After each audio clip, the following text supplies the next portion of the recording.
नमस्कार दोस्तों, मैं फिर आज आपके लिए हिंदी कहानी अपनी पहचान लेकर आई हूँ। अगर आप मेरे चैनल पर नए हैं तो प्लीज़ चैनल को सब्सक्राइब ज़रूर करें। अपनी पहचान। मुझे बहुत दिन बाद अपने पुराने घर गांव में जाना हुआ। जब से माँ पापा का देहांत हुआ है और उसी समय मेरे को यूएस का प्रोजेक्ट मिल गया। बस मैं यूएस क्या गई, एक तरह वहीं की निवासी हो गई। भाइयों ने बहुत कोशिश की कि मैं दूसरी शादी कर लूं, पर मेरी भी जिद थी कि जब एक बार शादी तय होकर टूट गई तब अब मुझे अपनी ज़िंदगी अपने हिसाब से काटनी है। फ्लाइट के बाद गांव के लिए बस से जाना पड़ता था।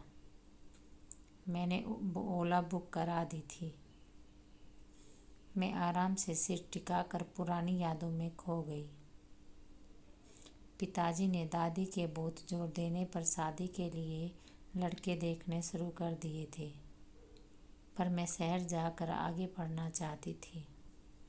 गांव का माहौल शहर से कुछ तो भिन्न होता ही है। पिताजी की गिनती गांव के धनवान व्यक्तियों में होती थी। पिताजी ने लड़के देखना शुरू किया और अकस्मात पिताजी के बचपन के मित्र, जो बहुत पहले शहर में बस गए थे, उनका बेटा एक सरकारी सर्विस में था। उससे बात तय हो गई। बस हाँ, केवल मेरी पसंद आने तक रुक गई थी। पिताजी के मित्र का शहरी परिवार मुझे देखने आया। लड़का और उसकी बहन बिल्कुल आधुनिकता के रंग में रंगे हुए थे। वह मुझसे लगातार प्रश्न पूछ रहे थे और कटाक्ष भी कर रहे थे। मेरे परिवार को पूरी उम्मीद थी कि रिश्ता हो जाएगा। उन लोगों ने कहा कि घर जाकर जवाब देंगे।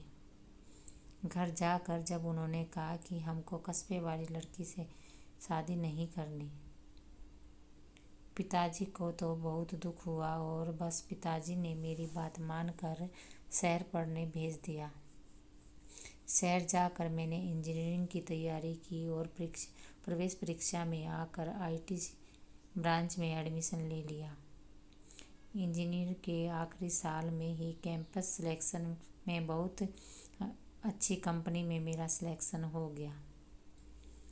उसी समय एक साल के अंदर माँ पिताजी दोनों ही परिवार को रोता बिलखता छोड़कर चले गए। मुझे एक बहुत अच्छा प्रोजेक्ट मिला, मैं यूएसए चली गई। एक साल बाद जब मैं इंडिया लौटी, जब मैं टैक्सी से घर आ रही थी तब अचानक गाड़ी रुकी। मैंने ड्राइवर से पूछा क्या हुआ। वह बोला, मैडम एक मोटरसाइकिल वाला गाड़ी के आगे आ गया है और टकरा कर गिर पड़ा है। मैं गाड़ी से उतर गई। देखा शायद पति पत्नी थे। घबरा कर मोटरसाइकिल फिसल गई। पास जाकर देखा तो ये हमारे पिताजी के मित्र के शहरी पुत्र थे और एक साधारण सी महिला जो उनकी पत्नी थी। वह उसको बहुत ध्यान से देखते हुए उठे और बोले, तुम पहचानी सी लग रही हो। उसने कहा, जी हाँ, मैं वही कस्बे वाली लड़की हूँ, यूएस से लौट कर आई हूँ। पहली बार और उसको अचंभित छोड़कर गाड़ी में बैठकर अपने कस्बे आ गई। आज वह अपने को बहुत हल्का महसूस कर रही थी, क्योंकि उसकी अपनी एक पहचान थी। धन्यवाद दोस्तों। अगर कहानी पसंद आई तो लाइक करें, शेयर करें और चैनल को सब्सक्राइब जरूर करें।